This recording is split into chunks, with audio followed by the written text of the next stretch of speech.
Hi all, apologies for the late start. My name is Cole. Also on here we have Jackson and Jamie. You should be able to see their pictures on the right-hand side of the screen there in the lower right. Jackson, feel free to say hi, and Jamie after Jackson. Hello. Let me actually pull up the screen so that I can see which slide you're on, because Ooh, I can't be there right that's now. awesome. Yeah. Can you do that? And then also pull up the chat so we can get questions. Yeah. Feel free to ask questions at any time, by the way. We probably will be requesting that people hold questions until the end. Or not hold questions. We will probably be answering most of the questions at the end, but feel free to bring up questions at any time. We'll scroll through and keep an eye on things. Oh, cool. So I have chat up at the moment. We got some great questions. So starting off, what browser is that? That's Microsoft Edge. You can tell because of the beautiful implementation of your little vertical tabs there. So Fantastic. big proponent. Yep. Oh, and actually, I can get rid of this and save some more real estate there. Fantastic. And then Jamie, go ahead. Hi. Well, I'm Jamie, presenting today. Um, Jackson, by the way, it's really hard to hear you. Yeah, I was gonna ask for a mic check. Okay. Maybe just scoot over here and sit a little closer. Jackson and I are in the same room. We'll be using the same mic. You can kind of see him over there. Jamie is remote, but that's the nature of things. Got a question from Lucas Reese. Oh, and Will Hammond. Hi, Will. Okay, Lucas, I will definitely be holding that question more towards the end. All right, so let's jump into it. So the title of the stream today is How to Buy a House by 23 and Without Taking a Small Loan of $1 million. So I'm going to go ahead and get us started. Just going to kind of work through this. So the first question is, why do you buy a house? And to answer this question, I have Ed here on the left with what I believe to be fairly accurate statement, although the position of that emoji is wrong. So thanks, Ed. And outside of that, a large portion of it is to build equity. A huge portion of what I was thinking when I was, buying this was stop paying for somebody else's mortgage. You want to be putting money in your own pocket rather than taking money and throw it out the window. Because every time you pay rent, right, if you're paying, $2,700 a month in rent, you're taking $2,700 and you are throwing it, or giving it to somebody else, and that money is no longer in your personal ecosystem. So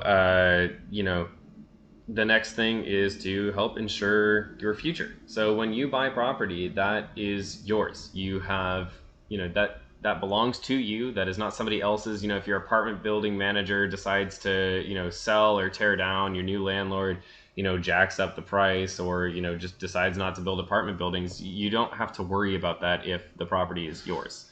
So you have more certainty in your personal future.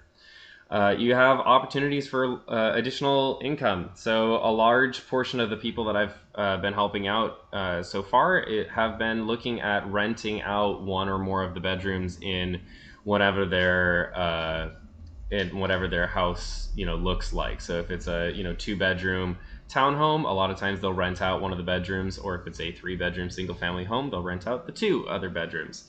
And that ends up being a lot of cash that you're actually just getting. And again, given that you're paying your own mortgage, you're just kind of paying for yourself. You don't have to worry about noise complaints. I like to host a lot of parties, I'll be fully honest. And I don't think that, if I had, these very thin shared walls in an apartment building, I don't think it would necessarily work very well for me and not getting noise complaints. Yeah, and if you don't mind me jumping in on Go the for last it. point here, this last one's a huge one since, at least for myself, I really love the idea of having a workspace. Someplace where you could work on electrical components or work on a machine. It gives you the ability to customize rooms and have them be fit perfectly for the specific purpose that you want. You don't have to ask your landlord. You don't have to worry about losing your security deposit. It's just yours. And even if you wanted to make major renovations to make your house better for you, you absolutely can. And if that renovation makes your house more valuable, you're spending money to effectively pay yourself. So there's a lot of value in having that space be your own. Yep. And Jamie, do you have anything you'd like to add?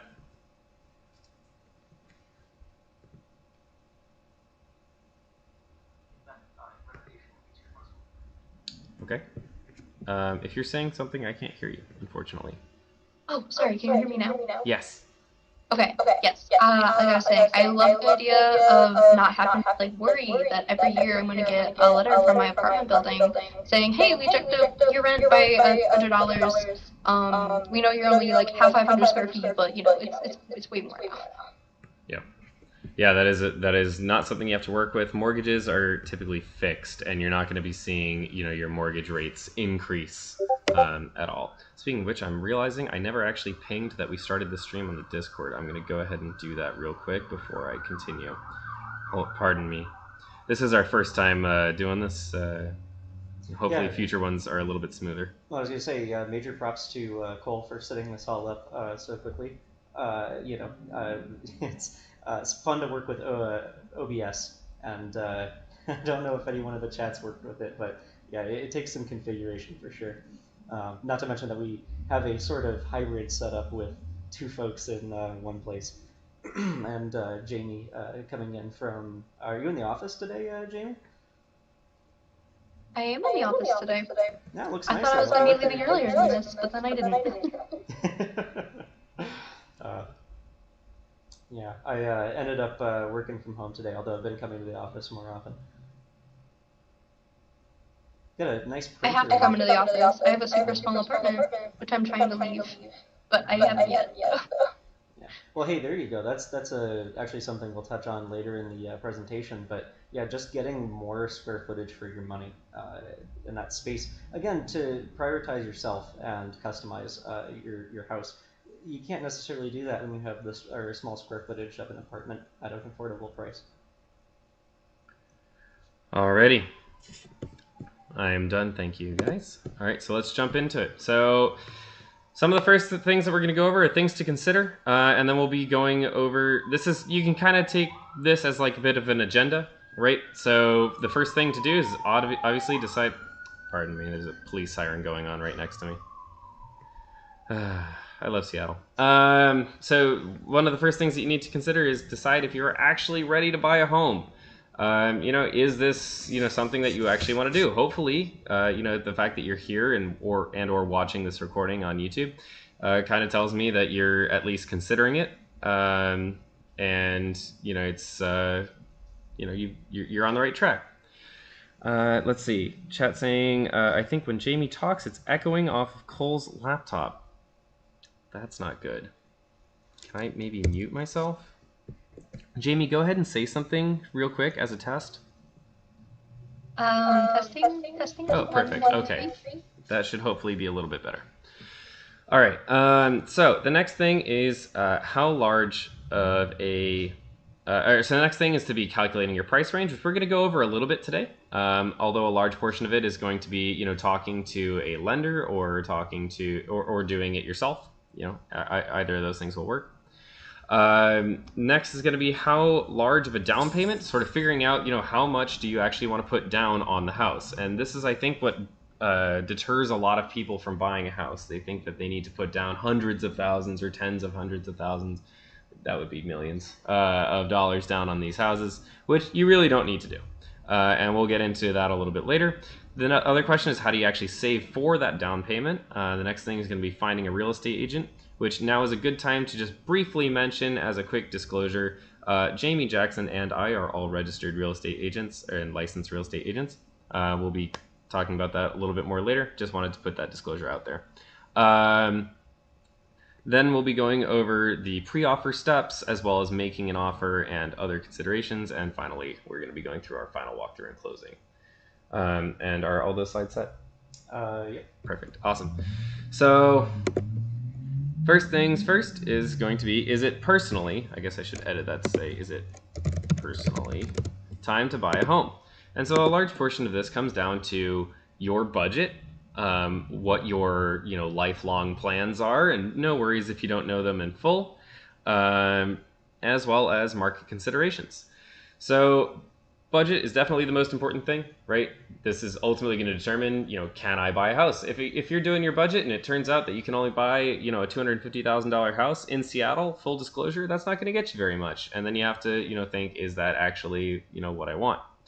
The other things to consider are you moving, right? So if you are you willing to rent out the place? So if you are moving within the next 2 to 3 years and you're not willing to rent out your property, I personally would not buy. So if you're going to be moving in the next 2 to 3 years and you are willing to rent out your property, then perhaps it's worth it. A lot of that comes down to your personal budget, but I will say I am currently renting out my first property for slightly more than the mortgage, meaning that I'm not losing money, and because I'm paying off, my own mortgage, I'm actually gaining money. And then the other thing is that if you are uncomfortable renting, if you plan on moving, and you're not comfortable renting, especially if you're moving recently, maybe it's not a good idea. And if you are going to be moving in the next 5 to 8 years or longer, even if you're not comfortable renting, I do think it is going to be perfectly fine on that front. So long story short, if you're thinking about renting, or if you're willing to rent it out, really there's moving, in my opinion, is not that much of a consideration.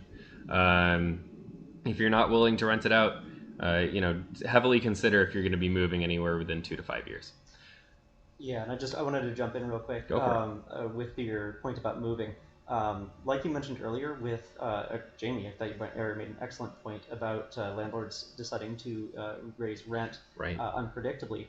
One of the massive things that buying a house gives you is predictability. So especially if you know you're going to be working in the area for a few years, you not only have the predictability of what your cost each month is going to be, but you also can know that you won't be priced out of your situation and have to make a surprise move. I know how disrupting that can be, and how frustrating it can be to uplift your entire life and move it someplace new if you're not expecting it. So absolutely, you get this sort of almost insurance policy sort of safe feeling from owning your own property and having all of the benefits that come from that. Yep, absolutely. So breaking into the next slide, I wanted to go over just a bit about the Gardner report here.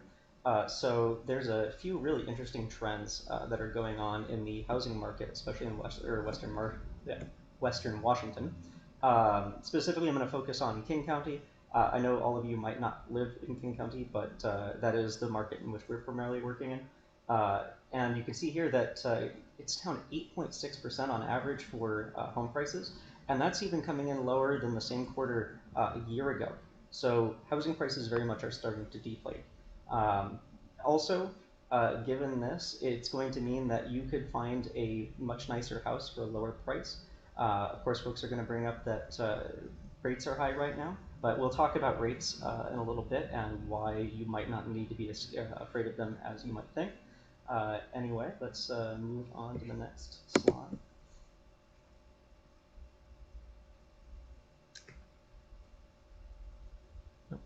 So the next section is going to be, what is your budget, right? So how much do you actually need to buy? Technically, and again, I want to stress this is technically, you need as little as 3% if you're a first-time home buyer. In fact, if you are a veteran, you technically need 0%, which means that you're already something, you could already be considering buying. Now, realistically, you're going to want to put down more than 3% in most cases.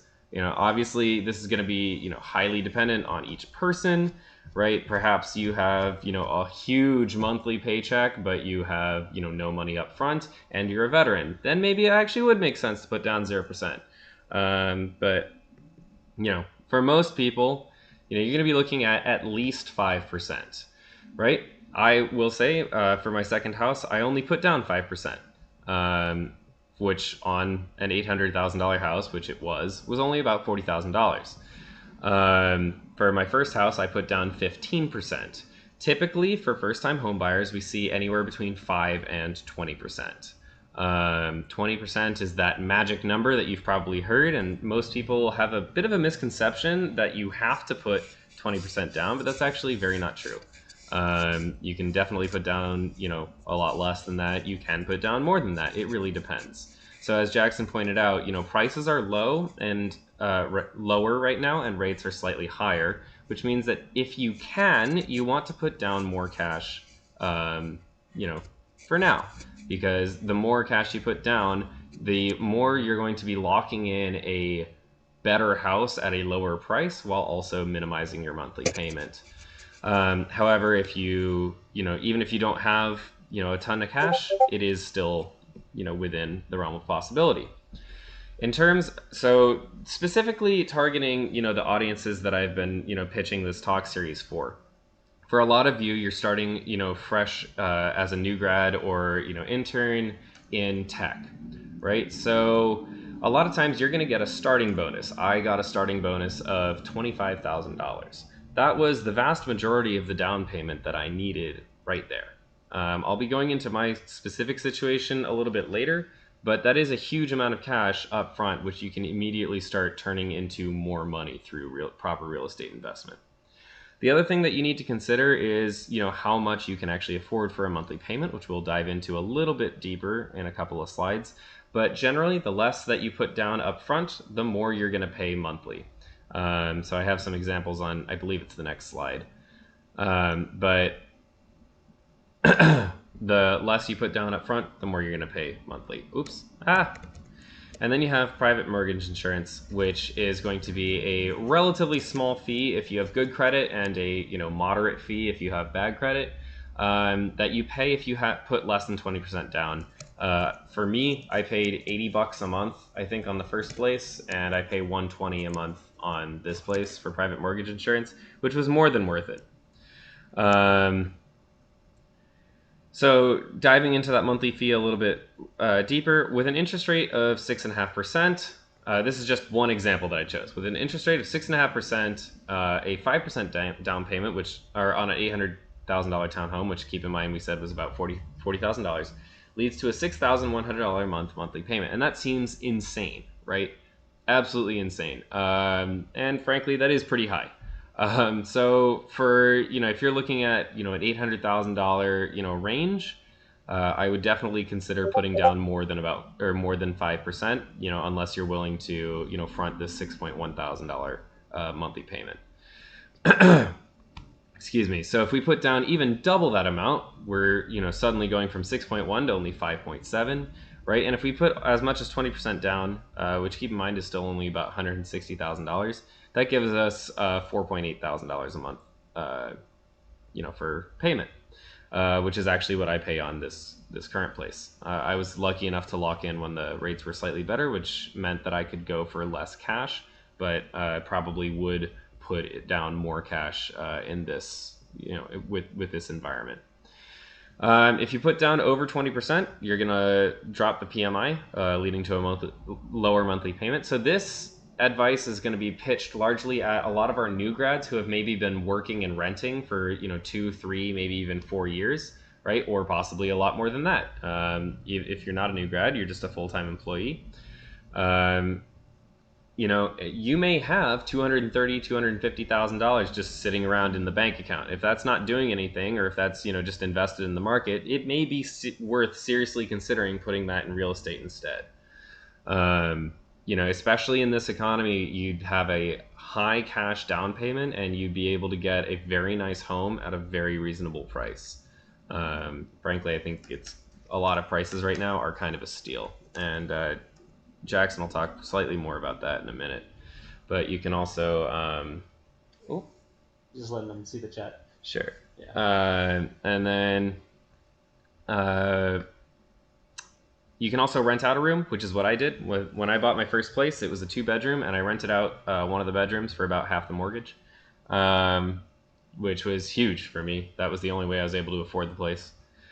And also refinancing is an option. Don't count on it. It is never a guarantee. I want to be very cautious about, guaranteeing that, you can definitely refinance. But rates don't stay high forever. Historically, that is always true.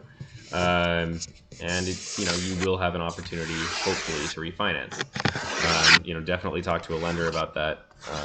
Somebody who's actually going to have, more market data available for interest rates, but, just something to point out there.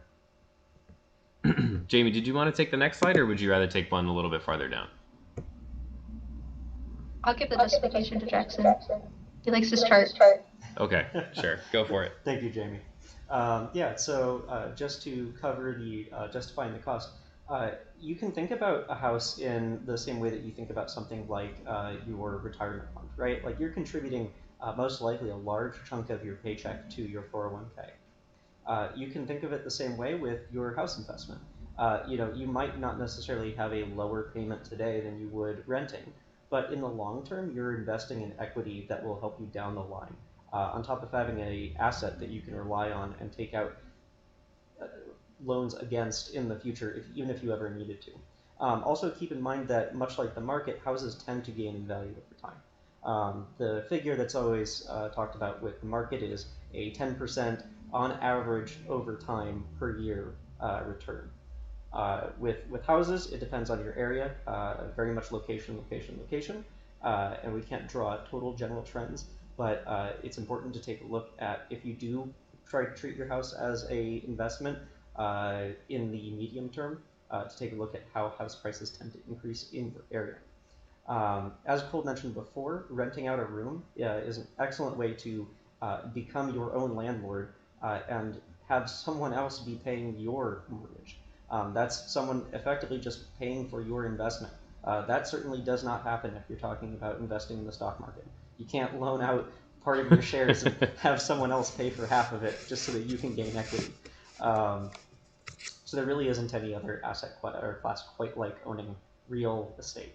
On top of that, this brings me right to my next point, which is you can live on that investment. You can't go out and live in your meta shares tomorrow. If anything happens to you, having the stability of having a home in your possession that you have ownership in will just help you keep your life stable. As I mentioned before, you won't have to move as often. And in the long run, you'll be far wealthier than individuals who chose to rent. Yep. I just wanted to jump in, by the way, and quickly explain this chart here on the right. This is showing the annual change in home prices by county from 2022 to 2023. And this is showing that for a lot of our areas, a lot of homes are a lot cheaper than they normally would be right now. This is pretty substantial, especially if you are looking to buy, because this means that you can get, again, these really nice homes for a lot less than even I paid, and it just gives you a lot of really, really insane options too, especially if you're looking at the same, if you're looking at, price ranges in the $700,000, $800,000 range, you can get some pretty insane properties, which we'll be talking about in a couple of slides. Absolutely. So, we have a good one here. Will these slides be available if we wanted to review them later? Yeah, absolutely. We can absolutely upload these to the Discord if you guys would like to take a look at them later. Also, probably just on your own time. Probably also just link them in the description. Yep, sounds good.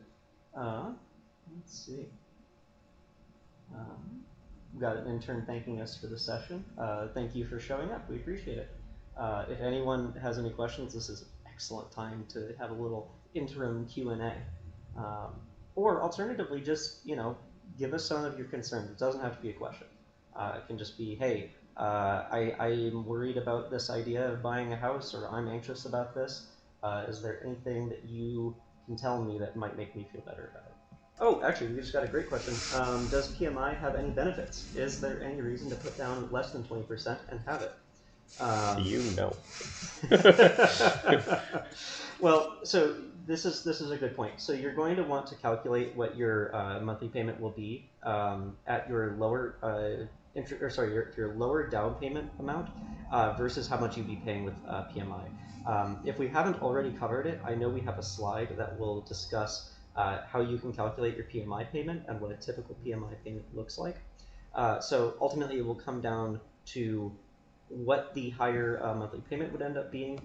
Frankly, I think PMI is relatively cheap. So if you're talking about a big enough percentage difference, putting down 15% instead of 20%, If on a sufficiently expensive home, you might be talking about a price savings. However, you're going to have a higher monthly payment, and given your income is some, we'll call it fixed amount, you'll get promotions and raises each year, but in general, you're... Hopefully.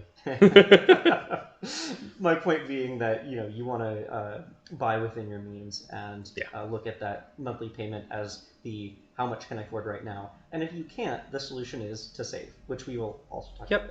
And it is worth noting that generally a lot of more aggressive investment strategies for younger employees, particularly those just starting out in the field, a lot of guides will say, you're young, take risks now. This is an excellent, time, because if you fall on your face, it's like not actually that big of a deal. So I do tend to agree with that. High risk, high reward. Now is a great time, because if you do fall on your face, right, in the next couple of years, you have the rest of your life to pick it up. If you fall on your face when you're 3 years before your retirement, you're screwed. So don't do that. All right, so I guess I'm gonna recover. I do see a lot of these other questions. They're excellent questions that I do really want to answer. I am gonna hold these until the end, just because they are a little bit in depth, and I want to get back to this. But good questions. Keep them coming. So calculating your price range, two big things. And sorry, Jamie, I feel bad for repeating the things that you said. I just want to make sure that people actually can hear it this time. So we have income and credit score, right? So typically for your income, you want to make sure that your mortgage payment is not any more than about 50% of your monthly salary, for at least in the Seattle, area. If you're looking at, Bellevue Redmond, probably around the same range. Same if you're in Sunnyvale, but if you're looking in the middle of the Midwest, perhaps not 50%. That would be pretty high. Remember that, one of the justifications for, putting this much of your income, towards your, towards your mortgage, your monthly payments for your house, is that a lot of it is going into savings effectively, right? So your mortgage payment is going to consist of your principal, your interest, your taxes, your insurance. If you're ever using a website like Zillow or Redfin to, see what your monthly payment would be, your total monthly payment that it says on those websites is going to include all of these already. So that should make things a little bit easier. There's also this thing called a debt to income ratio. And this basically is the, also this says 50%. I'm going to change that to 40%. Your debt to income ratio is basically the ratio of how much total debt that you are in, or in terms of monthly payments versus your income. So this is, or actually no, sorry, that should be 50%. I'm sorry, I'm screwing things up. So basically, you want to keep the amount that you're paying every month for various debts below 50%, right? You'd want it to be above 0 for credit purposes, but you do want it to be below 50. Anything more than that, you actually won't typically get approved for loans in general. The other side of this coin is credit score. So your credit score is basically a judgment of how worthy of a investment you are from a bank or lender. So if you're ever applying for a credit card, or if you're applying for any kind of car loan or a home loan or even student loans, they'll probably check your credit. It can range anywhere from 300 to 850. 710 is the national average. Typically, we like to see at least 680 for a conventional primary home loan. Any lower than that, you may have issues, or you may have to go to some subprime lenders, which we're not going to talk about in this, but feel free to ask questions about later. If you have above 720, you're going to be in a good spot. If you have above an 760, you're going to be in a great spot. If you have above an 800, you're going to be in a freaking amazing spot, right? Higher is always better. And yeah, I already said that, so I'm not going to say that again. So the next thing we're going to cover is how to actually save. So I want to start with a personal anecdote. So I bought my first house at 22. This is definitely an outlier. This was 4 months after I graduated college, and I did buy it, straight. I did not take a small loan of $1 million. I had been saving up for 3 years at that point. I worked 3 jobs during college. I worked at CVS as a front desk clerk. I made, I think, about $1.50 an hour better than minimum wage, which was exciting. I also worked as a TA where I made substantially more than minimum wage, about 2.3 times minimum wage. It's about like $30 an hour, I think. Although actually, I only made $30 an hour for one of those years. The other 2 years, I made $14.50 an hour. And I also worked as a tutor, which had very wildly varying amounts of money, and honestly didn't contribute all that much. Can I jump in? Yeah, go for it. I know that Cole's situation is probably not the most typical of saving situations. I applaud him for his work and his diligence in saving money. I think I might be a bit closer to the more average case. Did not save a ton in college. Didn't live with my parents, going through a number of years in the college sphere. So I spent a lot of that money, and I didn't start out at Microsoft. I was actually at a smaller company that was paying me about half of what Microsoft does. So even from my situation, I'm less than a year of my time into working for Microsoft under my new salary, and I'm already looking at buying this summer. So I don't want to discourage anyone by making them think that they need to time travel back 6 years ago and work 3 jobs and save all of their money. It's definitely doable with just a little bit of diligence now, and we're going to talk about it, but seriously, budgeting. I know that it sounds like the most boomer save your money reiterated thing over and over and over again, but I promise you, as soon as you get to start playing with graphs, you'll understand why I like it. Absolutely. Absolutely. Yeah, it's pretty incredible. You get to see these absolutely insane amounts of money that you just would not otherwise have.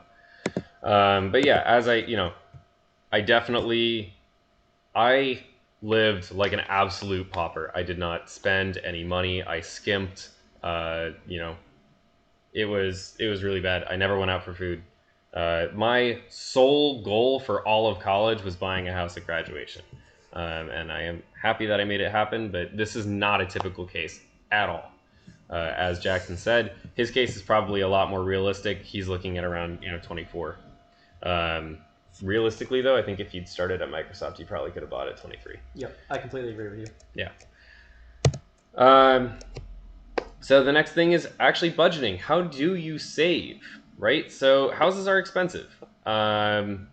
Typically, if you're looking in Seattle area, a solid townhome is going to be anywhere from $750 to $850. This slide is a little old. Honestly, we are seeing some slightly better prices. We're seeing anywhere from like $650 to $850 for some really nice townhomes. Good single-family homes. I just checked. I re-verified these numbers just an hour ago. We're seeing anywhere from $720 to $1.3. You can get some. So there are options below these price ranges as well. By the way, I want to clarify that. These are just the ones that we're seeing. That are 2-bedroom, recently new, 2-3-bedroom, recently new construction. In a desirable area, etc. Right. In Bellevue, we're seeing much higher prices because Bellevue is absurdly expensive, but actually I was very surprised to see some cheaper options showing up in Bellevue. The $800,000 for a townhome in Bellevue is not something I typically see. I do want to point out, Cole, can you let me know if this slide is old? Or the image, because it's showing... Oh, yeah, sorry, this is old. This was, good point. Thank you for the correction. This image was from 2022. So between 2021 and 2022, we saw housing prices skyrocket, but rates were absurdly cheap, which kind of reiterates that there is no good or bad time to buy. There is just high cash and low cash times to buy. And so how do you save? Spend less, save more, and budget. So this is an example budget. The one on the left was actually the exact budget that I was using when I bought my first house. This was literally the exact screenshot of exactly what I had. As you can see, I was losing about $9 a month, which was not great, but that was, to move or that was, I was losing $9 a month from savings. If I ever made any extra money or just, spent less on food or something for that month, it, wasn't that big of a deal. On the right is a much fancier, better budget that actually is just a template that you can find on either Google Sheets or Excel. They both have plenty of fantastic budgeting templates, and you can go online. There's a million Instagram influencers that have made a ton of really nice budgets. Things that you actually want to consider in a budget, though, you really need to consider everything. Here's a great list to start with. Right, if you have gas, you got your housing payment, either rent or a mortgage. You got trash, you've got your electricity, so basically your utilities, right? So you got your water in there as well. Any natural gas that you spend on the house, right? Any memberships, any like annual subscriptions or monthly subscriptions to Netflix, Amazon Prime, Costco, etc. Any insurances you have, car payments, parking, all that crap, right? There's a ton of stuff to consider, and that is going to be very unique per person. Yeah, and I just want to say that you're almost certainly going to screw up your budget the first time you make it, unless you just really know how much you spend on everything. But that's fine. That's how making the budget works. You look at your monthly spending, you break it down into these categories, and maybe the first month you try this out, you say, wow, it's really weird that I spend $700 a month on gas. Why do I drive back and forth across Washington every week? And it allows you to sort of look at your behaviors and ask yourself, how much do I really derive joy out of that thing I do? Or maybe I have this really expensive habit, and I'm not super in love with it, and I think I'd rather prioritize buying a house. But even if you don't choose to make those choices, this empowers you to look at your decision making and tally up what would make you happiest. So it gives you an opportunity. You don't have to think about it as like trying to constrain yourself and making yourself unhappy because you're on a budget. I think this works the same way that a diet does. If you make a diet where you say, I'm going to eat one meal a day and it's going to be 200 calories, like, you're not going to survive on that diet. It's not going to last. You're never going to make it through the first month. The same applies to budgets. The goal isn't to completely destroy your life and upend it by cutting everything. It's to prioritize what you feel you need or strongly want and cut out the things you don't. Yep. Absolutely. And one thing I will stress is that you should be making a budget regardless of whether or not you want to buy a house. Have a budget, for God's sake. You're not in college anymore, or maybe you are in college, but you're about to be out of college. Go get a budget. Make a budget. You should know how much you're spending. You should be aware of that. That's just a very basic thing, I think, as an adult to have. Mint, is it Mint? What is it? The stupid Intuit one? Oh, yeah. I believe... Yeah, you might be right. Mint. I believe it's Mint. Jamie's nodding, so I'm going to go with Mint. Gotcha. But there's like a million different programs out there that'll analyze your credit card spends and make budgets for you. Mint is one of them. Oh, and if you don't want to share your data to Intuit any more than you already have to, there are lots of great templates out there for Google Sheets and Excel, where you can just import them and just plug in your numbers. Yep. Easiest thing in the world. You could make an effective budget in, even including looking at your credit card history or your spending history, maybe an hour or two. Yep. And you don't have to do it all at once. It really isn't a big time sink. Yep, exactly. So next is how to find an actual agent. You've decided that you want to buy a house. You're ready to start the process. You've got, some savings plan, worked out. Maybe you're going to be buying sometime between, 3 and 12 months from now. And you want to just, have somebody to talk to. How do you find an agent? Fair warning, shameless self-promo. Look no further. All three of us are very willing and able to help you. Here's our bios. We'd all love to help you. We're doing this, this finance series not just to promote ourselves. I do genuinely want to help people, make these life decisions and build their long-term equity and really help, because it can be generational differences in wealth. So that is why I got into it, but all of us are willing to help you. Feel free to go back and check this out. And yeah, one thing I do want to note is that Jackson is actually a current prospective buyer. So if you're ever thinking, oh, the rates are horrible, he's a real estate agent and actively buying. Yep. I've spent time looking at the market. I've done a lot of analysis of some of my returns on my stock market portfolio versus what I could earn buying real estate. Heck, I went through the entire real estate course. I spent 90 hours learning about this in the process, and I've done extensive research. I have to say, I'm convinced that this is the right move for long-term wealth. You can bet on the market and you can try to make that investment, but over time you're still going to be shelling out cash to someone else for a place to live. That also, I mean, think about trying to upgrade your standard of living over that period of time too. If you're talking about renting, you're not going to see any return from all of that money that you poured into paying rent where you used to live. I myself, I get attached to places that I live. Yeah, I mean, they're important to me. You spend a lot of time in them, and I hope you find some place that you really like living. And if you do, you're probably gonna have a lot of feelings towards the place. It sucks when that's someone else's home and you have no control over being able to stay there.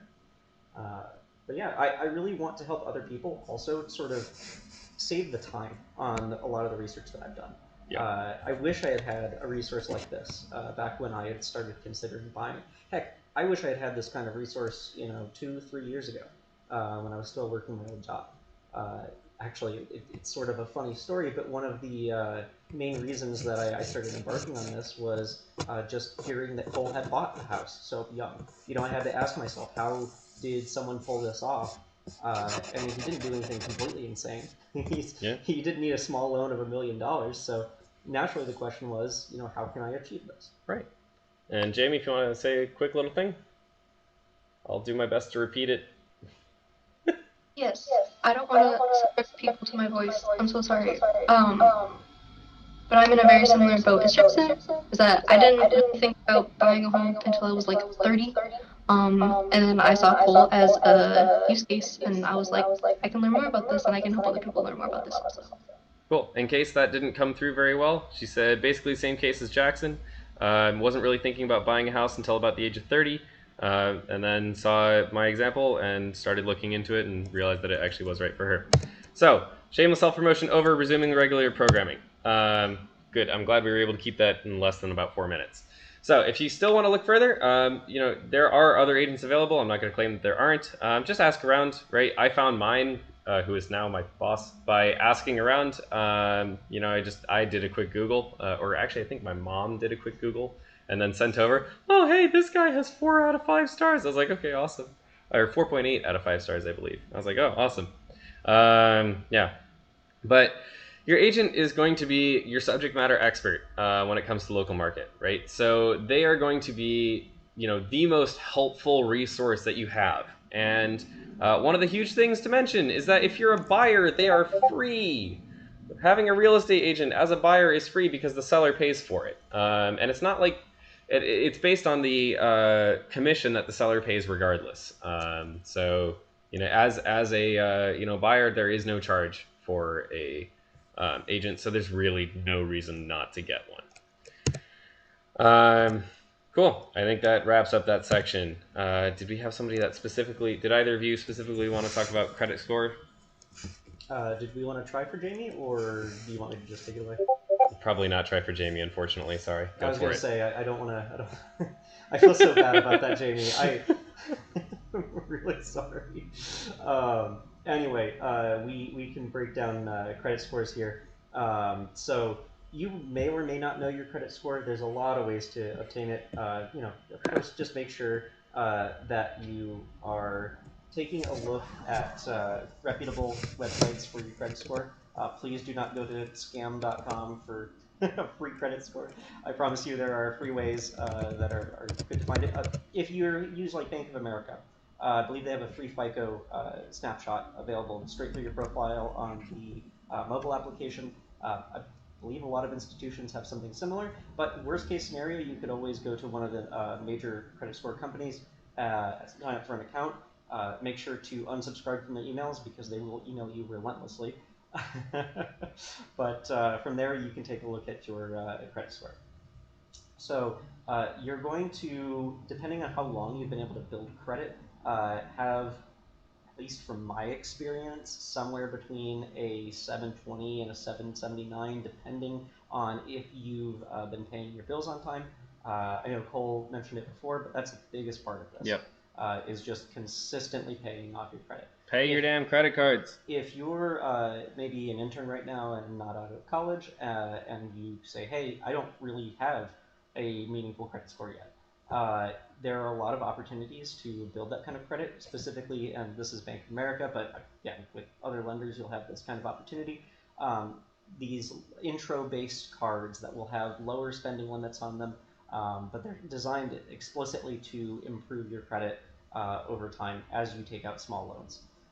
You might have other things too that will improve your credit score depending on how much you're spending on them, be them a car loan or any other kind of small loan that you're able to pay off. I don't know if someone here can speak to how student loans might impact that and repaying your student loans over time. But just keep in mind, you don't want to over leverage yourself with debt. Yep. So my understanding is that anything for up to about 30% of the debt limit on a card is considered ideal. If you're spending over that per month, it can be considered a liability, and you might not be improving your credit score as much as you want each month. Yeah, it gets a little bit tricky there. I'll be honest, I am not an expert at credit score things. If you are in the Microsoft Discord, we do have some actual experts on credit scores in the personal finance channel. Definitely recommend asking them there. I do want to answer a really quick question by Kevin in chat. It says, what age is this assuming I will have a full-time job at Microsoft by? This is assuming that you will have a full-time job at Microsoft by the time that you graduate college, which is assuming that you took a standard 4 years for high school, 4 years for college, which means you'd be graduating at the age of 21 or 22. Is that right? I believe that's correct. It'd be 22. 22, yeah. 21 for me because I'm young. Yeah. All right. Hey, not all of us were geniuses in preschool, man. I was just born in August, dude. All right. Yeah. We actually kind of already said this. So I'm gonna go ahead and skip this slide. Sorry. Yeah. Apologies if I stole. Yeah, I think Jackson was actually reading this slide or talking about this slide as I was working on or looking at the prior graph. I have my pitch memorized too well. All right, so before your offer, you want to have a general idea of what you're looking for. You're obviously going to be working with your agent on a lot of this, right? So, when your agent comes to you and they're going to be trying to get an idea of, what are you actually looking for in your home? Are you looking for a, multi-bedroom? Are you looking for your family? Are you looking for, something where you're going to be doing a lot of renovations? Are you looking for, something where you can rent out 2 of the bedrooms, whatever, right? All of these things, and the ones on this list here are things that you want to consider, right? Price, square footage, number of bedrooms, home's condition, school quality, etc., right? I will say I personally don't give 2 craps about my local school quality because I am 24 and I do not want to have children anytime soon. But that it could be very different for a lot of people and is different for a lot of people. So definitely something to consider, right? And having a good idea of what you want is definitely going to be helpful to your agent. And they'll work with you to sort of like nail down what things are needs versus wants versus, would be nice to have.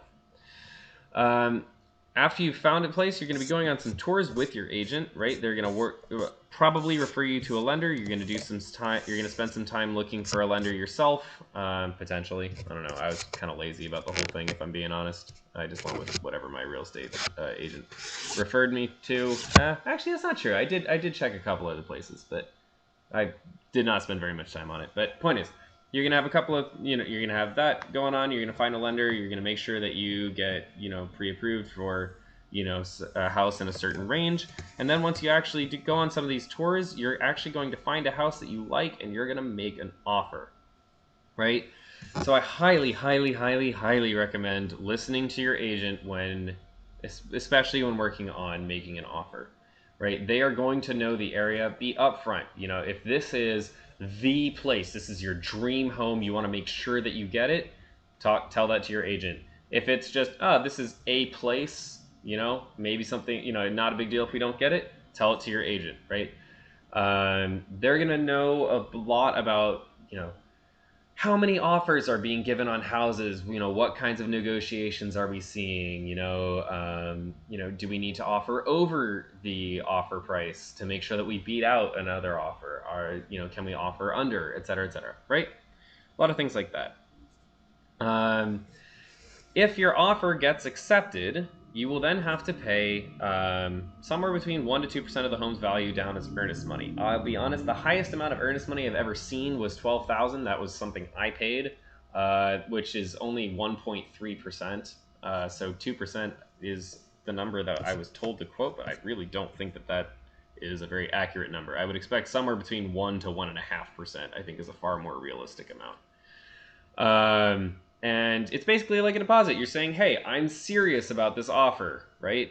Because when you actually do get an offer accepted, it then has to go through closing, which takes, you know, on average about 30 days. It's a, you know, there's a whole bunch of paperwork that has to get signed. And basically the, you know, the seller wants to make sure that you are legitimate. And so this earnest money is, you know, very typical of that.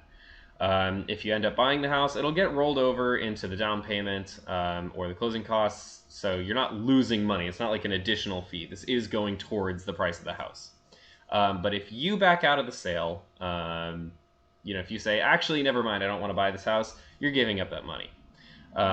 If the sale falls through for a different reason, if the seller says, actually, I don't want to sell the house, you'll get the money back. So, you know, you may have some negotiation with the seller.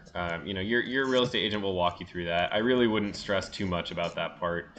You know, I think one of the things that I negotiated for in my first home purchase was a pint of Ben & Jerry's, I believe, which was actually surprisingly difficult to get, which I feel like a butt for asking for, because apparently the Ben & Jerry's in Seattle was closed for some reason, and they had to get it from like halfway across the state. Felt really bad about that, but, you know, hey, you live and you learn, right? Other considerations, definitely get a home inspection. I'm serious, like, I cannot stress this enough. You know, get a home inspection. You know, that typically when you make an offer on a home, there will be an inspection contingency.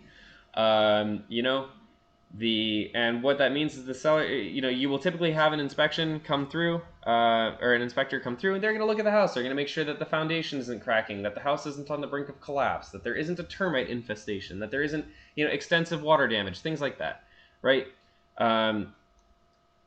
Definitely get an inspection, right? Yeah, and to your point, it doesn't take long to on TikTok. I'm on House Talk, of course. And you find some inspector who will go to a recently bought house, and he starts saying, you know, these buyers were so unfortunate, and he just starts pulling away at stuff and poking a little bit, and right underneath the veneer is a house that's just not well built. Oh, absolutely. Yeah, and it's so sad because once you buy it and you close, you know, if you didn't get an inspection, that's on you. So Yeah. seriously, like, you only stand to hurt yourself by agreeing to not getting an inspection. Yeah, I have never suggested waiving an inspection to a client ever, and I don't think I ever will. There's no real reason. You will need to. I think actually in Washington I'm not 100% sure, but I believe in Washington it is always required to make sure that you have an appraisal contingency for tax purposes. But yeah, you will need to make sure that you get a appraisal done. And basically what that means is that you get some independent person who's not involved in the transaction. They come through and they say, you know, how much is this house actually worth? Okay, it's worth, you know, $850,000. You're paying you offered $850,000. Cool, right? You're just making sure that the prices, or the house price, you're actually getting something, you know, for a reasonable amount.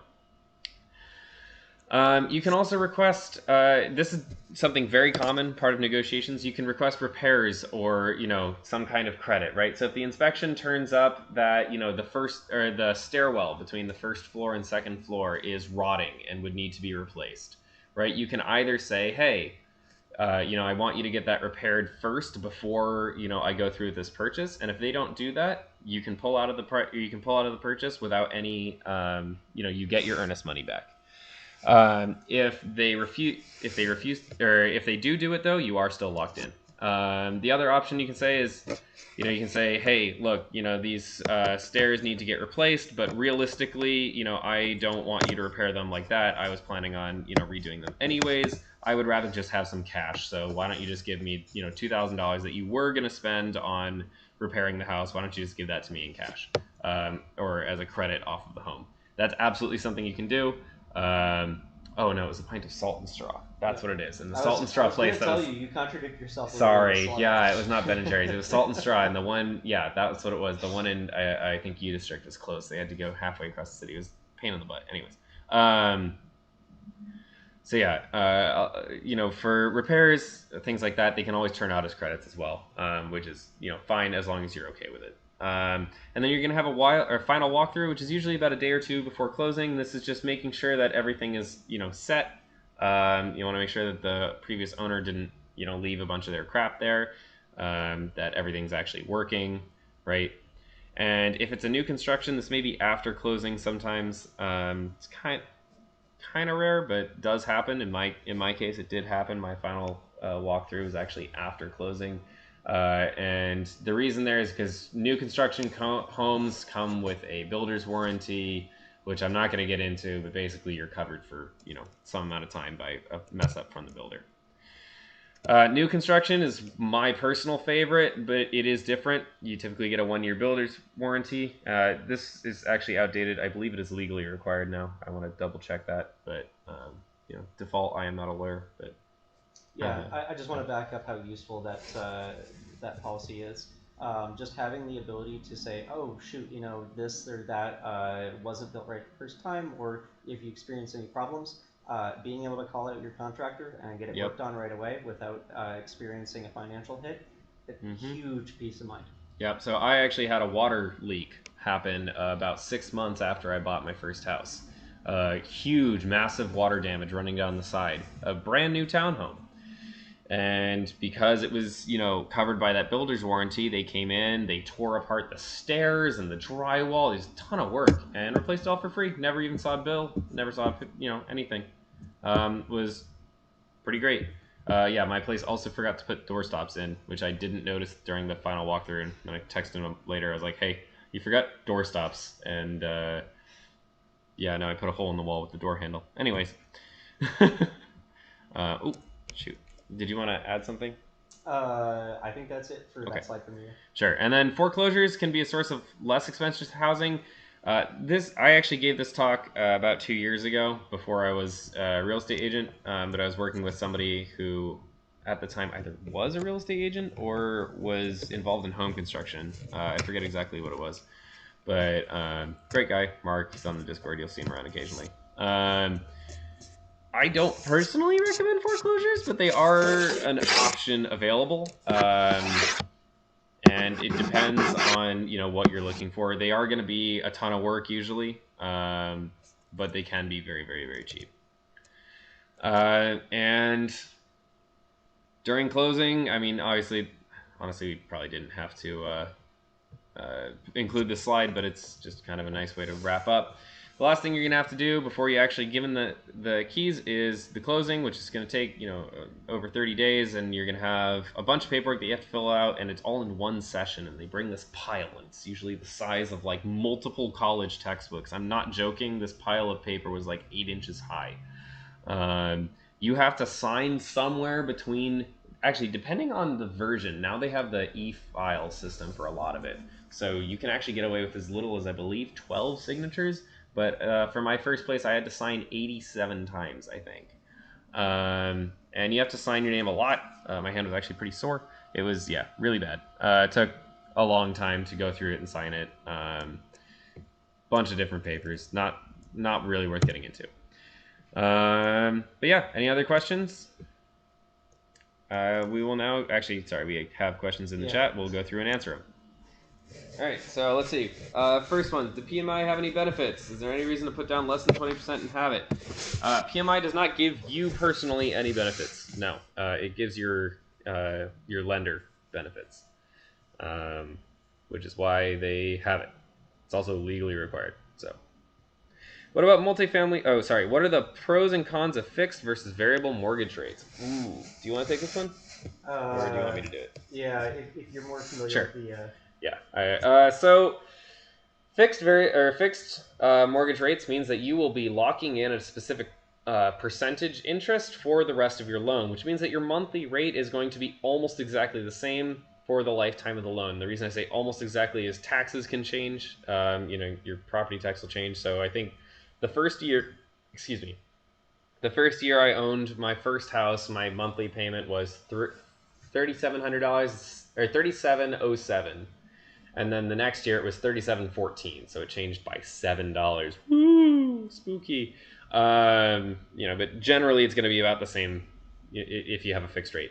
Variable rate mortgage means that it's going to be the amount that you pay per month, and the interest rate charge is going to depend on the market conditions. If interest rates are, if you got a variable, so the way these are often marketed is they will lock in your rate for 2 or 5 years. At a often lower rate. So oftentimes right now, interest rates are around 6.5, 7. You'll see variable, what we call 5-1, which means it's locked in for 5 years and then changes every year after that. But you'll see a 5-1 variable rate mortgage be offered for a starting rate of 5.5%, which sounds awesome, right? It's fantastic.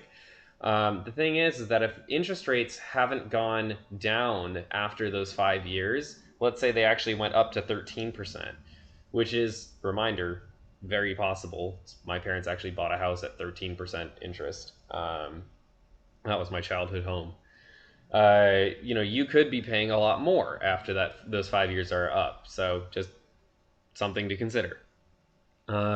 If you are only going to be owning for 3 years, then a 5-1 mortgage rate is actually probably great because you're going to be selling within 3 years. Typically, you're going to be going for a fixed rate mortgage though. What about multifamily housing, getting the most out of it, loans, etc.? Rentals is great.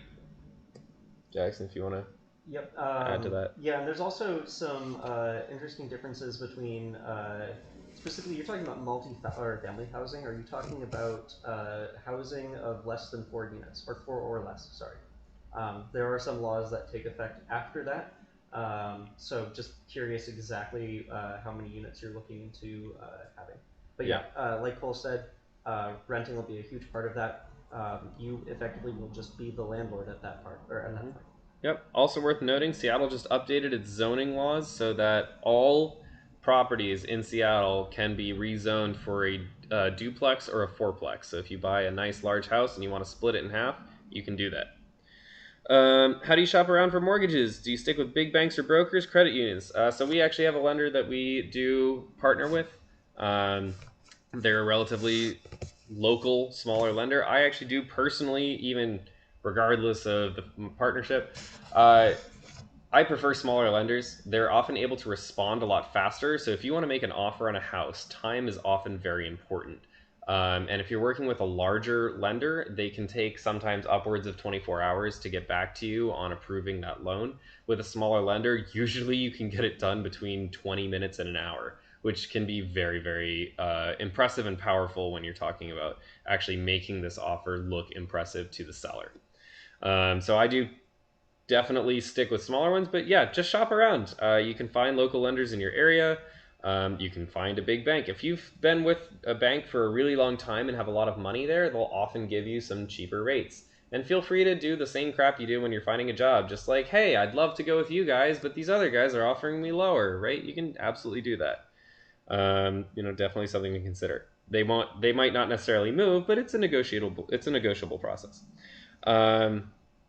Thoughts? Oh, sorry. Under what circumstances would someone go for a 15-year mortgage versus a traditional 31? It's actually a good question. Not really something I've thought about a ton, but most often we see this with particularly people that plan to own the property for a long time want to pay off the principal quickly and are making a lot of money a month compared to their monthly rate under a 30-year loan. So if you make, 20 grand a month, right? You might be willing to spend up to 10 grand a month on, your mortgage, but if you're, taking a 30-year loan, you're probably only spending, $4,000 to $5,000 to $6,000 a month on the mortgage. If you do it in 15 years, you're going to be spending more, and that also means that you're going to get less interest accrued because there's less time for it to accrue. Also, with a shorter loan term, you typically get a better interest rate. Yep. So, like Cole said, if you're looking at 15-year loan terms, you're gonna have high monthly payments, especially if you're talking about anything in typical Seattle housing or price range. However, if you're looking at something cheap, which I don't know how you're gonna find that necessarily in Western Washington, it might be foreclosures. You might look into 15-year loan terms, since you over that time will spend less money, just a lot more of it in a short period of time. Yep. Any thoughts on interest-only loans or 1030ing properties? Okay, so interest-only loans, for those of you who don't know, basically you only pay the interest of the loan until the end of the loan, at which point the entire principal is due. So if you bought an $800,000 house and took a $600,000 loan, you'd pay only the interest for the next 30 years until the loan's completion, at which point you would have to pay $600,000 cash up front. Those are dangerous. If by chance you do not have the ability to pay that cash amount by the time the loan's done, you're kind of screwed. You're not building equity, right? I mean, you are, because the house price hopefully is increasing over the years, but you're not paying off that principle as much. They're scary to me. They are something you can consider. I just honestly talk to a lender about that. I don't personally recommend them, but there are situations where I could see them being useful, obviously, otherwise they wouldn't exist. As for 1030ing properties, so 1030ing for people that are unfamiliar, a 1031 is when you exchange a house for another house of similar value. I don't think that's really relevant here because we're mostly talking about first-time home buyers, but if you did have a house that you wanted to exchange to somebody else, sure. I'm not exactly sure what you're asking about. If you have a more personal question, feel free to make a follow-up comment, but that kind of ends it on there. Jackson, do you want to take, what is your advice about payment plans that allow you to pay more than the expected monthly amount so you can pay off the loan faster? Are they worth seeking out? To my knowledge, you can usually pay more than you expect as, I'm forgetting the term exactly, but there's a method of effectively paying more upfront on your principal. I believe we covered this. It was it's illegally penalized for paying more upfront. I think that it totally depends on the cash on hand, although my question is this: if you're asking if you can pay more than the expected monthly amount, what's the incentive of doing that over just spending more on your down payment? Right, things like that. Also, depending on the interest rate, you may be, there may be other investment options, which is actually ties really well into the next one, which is, should you wait to pay off student debt before considering home ownership? I have $50,000 personally. I did pay off home debt, or not home debt. I did pay off student loan debt before considering. It really comes down to per person, right? If you are making enough money where you could comfortably pay both, I would not put it off. I would not put off buying a house because, again, starting that equity building process earlier is always going to be better. If that would something you can't afford, then you can't afford it, right? It's really what it comes down to. What's a good net worth and income to do any of this? Not the bare minimum, but an actual solid starting point. You want me to give some numbers from me? I'm comfortable sharing them, and I am buying right now. Sure, go for it. So I'm a level 61 at Microsoft currently. I bring in each paycheck's approximately like $3,500. And gets paid bi-monthly. Yeah, bi-monthly. Should That's a really mention. important thing. So it's $7,000 a month. Yeah. And you know, I'm looking at a in the bank amount of money sitting at probably around 120,000 by the time I'm looking to buy, plus some investments that are still stocked up. Now, this is another point about investments having been a problem. You know, I invested in the tech sector back in, I think, 2021 when they were all going crazy, and they have since crashed. So a lot of those assets are now half as valuable as they were back then. Uh, unless you are buying in a very changing neighborhood, that is not going to happen to your house. So it really kind of makes me wish I would have held on to that cash and saved it for a down payment, had this plan sooner. Yet another reason why it's good y'all are here. Yep, absolutely. And thinking about buying. Honestly, the fact that you all are here means that you're starting earlier than both Jackson and I. So a solid starting point for you, Dylan, could really depend on you. I think a good target is $100,000. I think that's a very solid target. But you know, as we pointed out, I bought this place with only $60,000 in my bank account. So, like the place I'm currently sitting in, I bought with $60,000 in my bank account. So you know, take it as you will. What was next? What places in the greater Seattle area are known for affordable rent prices on studio apartments? Okay, not really the point of this call, but sure. Real quick, affordable U District. Ballard is starting to get up there. Well, actually, I guess this is a good way to determine if you were looking to buy a house that you might want to rent out some rooms in. You know, where would be a good place to buy? U District has some pretty affordable rent options. A lot of the property values in that area are starting to increase, particularly north of University District. A lot of apartment buildings are going up in the area, though, so it remains to be seen how that'll affect the rent prices. I expect that they will drop because supply will be higher, but we'll see. Those may be mostly luxury apartments. Honestly, they do look really nice. Cap Hill has a lot of cheaper areas. Typically, that's due to crime, which is something to consider. Crime rates in Cap Hill are fairly high. It's one of the highest areas in the city.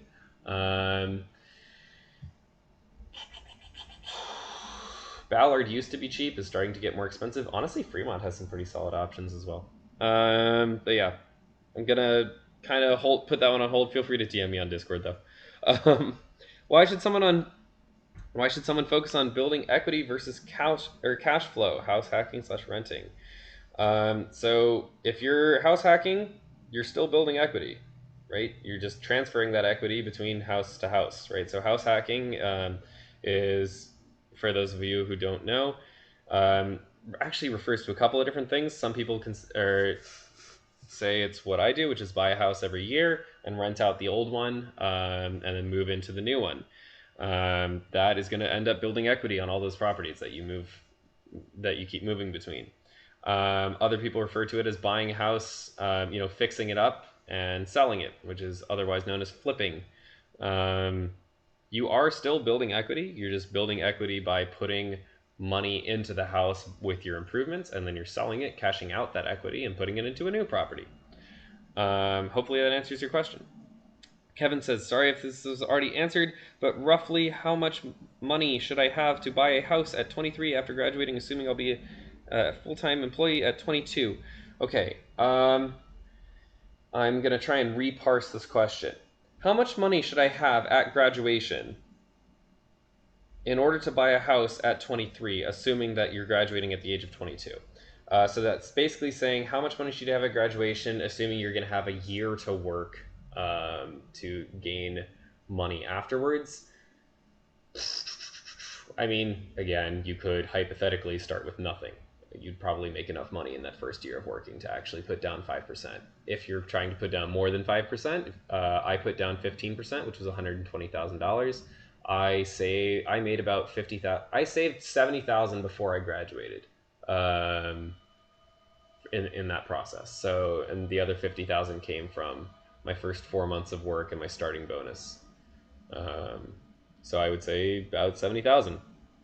Oh, Kevin posted a follow-up college. I am in college right now and will have about $70,000 in net worth after my internship at summer. Should I buy index funds or leave them as cash if I want to buy a house? Ooh, good question. Currently 21. Should you buy index funds or leave them as cash if you want to buy a house? Do you mind if I steal this one? Go for it, love Jackson. So I'm a massive proponent right now because rates are so high. Remember that rates don't just hurt you; they can help you. There are a lot of great high yield savings accounts right now. You don't just have to let your cash languish against inflation. Right now, at this moment, I'm currently earning, I believe it's 4.9% APY, just on the over $100,000 I have in Marcus.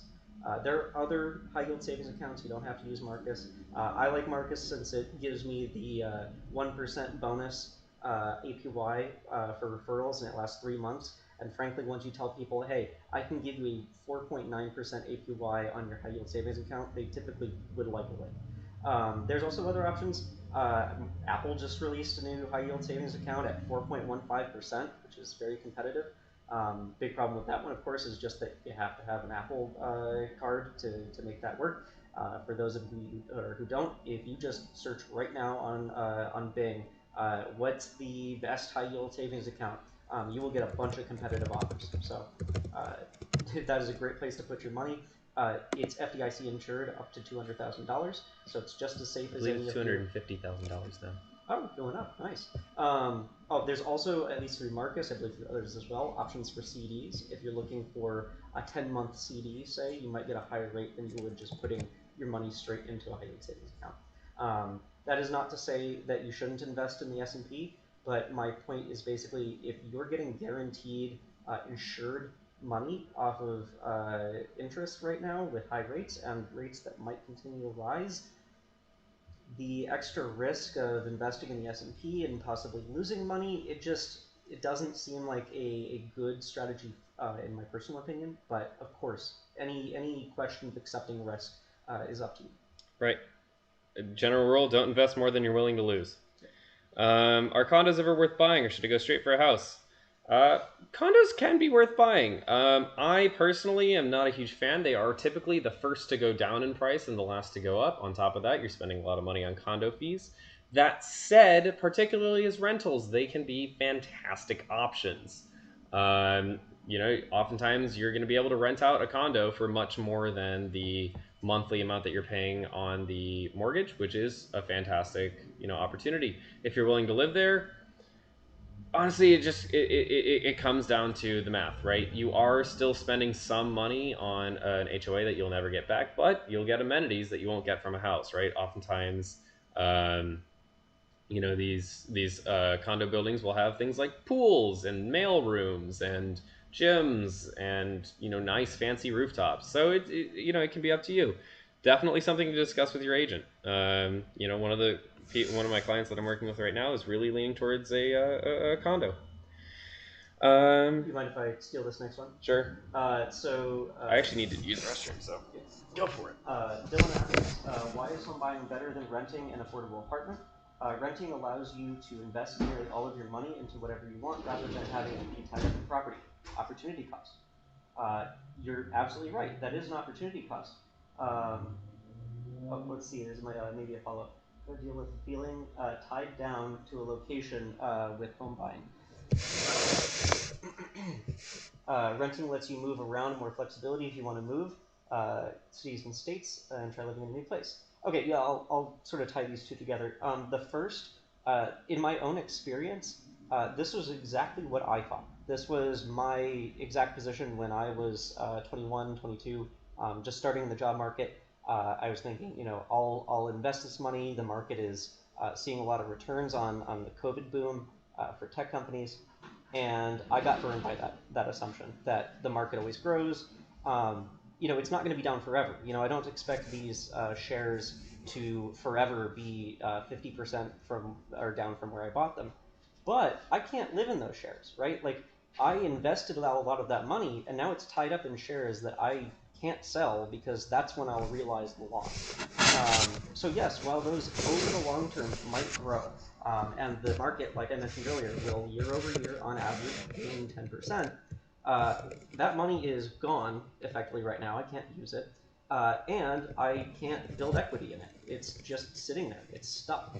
So just as much as buying a house is a obligation and ties up your money, so too can investing in shares that might drop in value, and now you feel you need to hold until they come back up in value, Right. so you don't lose money.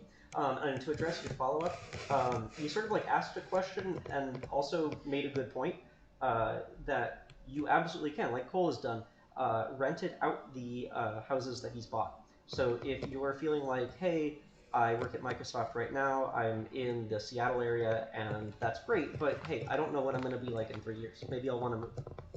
That's fine. Especially if you buy in one of these areas, I can personally attest to the fact that the public transportation here is great. There are buses that will take you from Ballard all the way to Hill, or any of the popular areas in downtown Seattle, and they're pretty fast about it too. That ability to rent and finding renters, especially with the university district right down the street, also just public transit right away, just means that even in the event that you decide you want to move, that's fine. Find renters, and you'll be able to move. It's honestly, in my opinion, a better situation than when you're renting, since both cases you're going to have to move. In one case, you just lose probably your security deposit. I don't know about you guys, but that's been my finding when I've dealt with other You're landlords. Yeah, and you won't get any of that equity back. You've just spent money to continue living. And if you move into a new apartment, it's the same situation all over again. If you had bought in that area, let's say you move to a new area and you maybe rent for a bit, even after you bought your first house, and you rent out your old house. And within a year or two, you say, man, I really dislike it here. I thought this was going to be something else. Not in love with this. Just wish I could come back to where I was before. Well, that's fine. You just don't renew your leases on your old property, and you move back in. It gives you that flexibility to sort of lock in to go back to a place where you were before while still building equity. So it could be both a good financial decision and a good emotional decision if you get attached to spots. Right. So to kind of like summarize my own take on it as well, just I am not tied down. I don't know if I'm going to be here next year. I don't know where I'm going to be, every year. Oh, Jamie dropped the call, so I need to no, don't do anything different, Jackson. Stop it. Don't do anything different. I just need to resize your window. Nope, not that much. Stop it. There we go. Okay, and let me scoot you down here. But you don't have to do anything different at all. I move. I rent out the old place. I don't feel very locked down at all. If I wanted to move to California next year, I would go buy in California and rent out my current place. And then I have 2 houses that are paying themselves off, slowly building equity, and I'm actually making a small profit on the first property. So I'm actually just living fine. If I wanted to go back to renting for some reason, I would just go rent and then rent out my current properties and then get most of my rent subsidized by the income from the other properties. Which is, that's not always going to be possible, but that is part of, communicating to your agent that if, that's something that you're considering doing. So you're looking for properties where that's going to be more feasible than other properties. With that, I think we've wrapped up all of our questions. We did have one more by Woonri, who asks, what are the downsides of renting out a property? It feels like expenses like repairs, etc. can add up. They can. It's just something to keep in mind with, it's one of the minuses to the plus of income, right? So just something to consider. Yeah. Although it's worth noting that you'd be paying for those repairs anyways. Yeah, you would be paying for those repairs anyway, and on top of that, it's absolutely no secret that much like every investment in the world, there's risk to buying a house, just like there's risk to everything else. It's about considering the best situation for you and weighing the pros and cons, just like the budgeting, right? It's a matter of thinking about it now so that you can even know what those pros and cons are.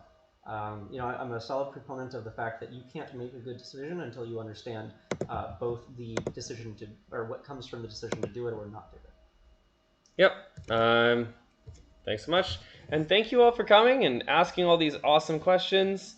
Oh, we do have one left. Okay, we'll sneak this one in, but then I think we're going to be done. For a single person who doesn't want roommates, what is your advice for home buying? House hacking a duplex so there's separation. That is exactly what I did. That's really funny that you say that, because I freaking hate roommates.